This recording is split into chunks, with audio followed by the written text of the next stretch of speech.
കലോത്സവത്തിന്റെ പാറത്തോട് പഞ്ചായത്ത് തല കലാമത്സരങ്ങളുടെ ഉദ്ഘാടനം block panchayat vice president Jolly Madakkakuzhi നിർവഹിച്ചു. നവംബർ 23, 24, 30 തീയതികളിലായി നടന്ന വിപുലമായ പഞ്ചായത്ത് തല കേരളോത്സവത്തിന് സമാപനം കുറിച്ചു. നൂറുകണക്കിന് മത്സരാർത്ഥികൾ മാറ്റുരച്ച വിവിധ കലാകായിക മത്സരങ്ങൾ പഞ്ചായത്തിന്റെ തനതായ ഉത്സവമായി മാറി.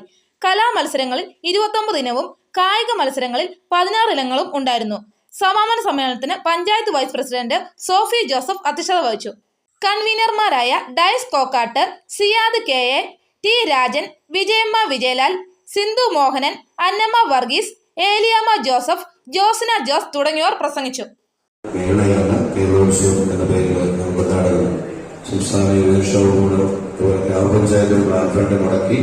വലിയ തുക ചെലവഴിച്ചാണ് ഇതുപോലുള്ള പരിപാടികൾ സംഘടിപ്പിക്കുന്നത്.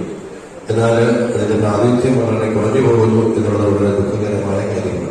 അപ്പോൾ വലിയ മുന്നൊരുക്കത്തോടുകൂടിയാണ് ഈ പരിപാടികളൊക്കെ സംഘടിപ്പിക്കുമെങ്കിലും ഇതിൽ ഗ്രാമപഞ്ചായത്ത് നമുക്കറിയാം, പാർത്തോട് ഗ്രാമപഞ്ചായത്തിന് ഏതാണ്ട് 19 വാർഡുകളിലായി 10,000-കണക്കിന് ആളുകൾ തിങ്ങിപ്പാർക്കുന്ന പ്രദേശമാണ്.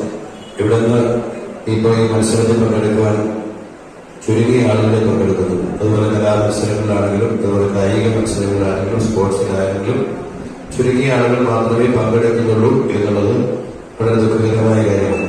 വരും വർഷങ്ങളിലെങ്കിലും വാർഡ് തലങ്ങളിൽ തന്നെ ഇതിന് ഒരു ജാഗ്രതാ സമിതി ഉണ്ടാക്കി കലാകായിക രംഗങ്ങളിൽ മികവ് പുലർത്തുന്നത് കണ്ടെത്തുകയും ഗ്രാമോത്സവങ്ങളിലൂടെ അതിന് വലിയ ചർച്ച ഉണ്ടാവുകയും നമ്മുടെ കലാരംഗത്തും കായിക രംഗത്തും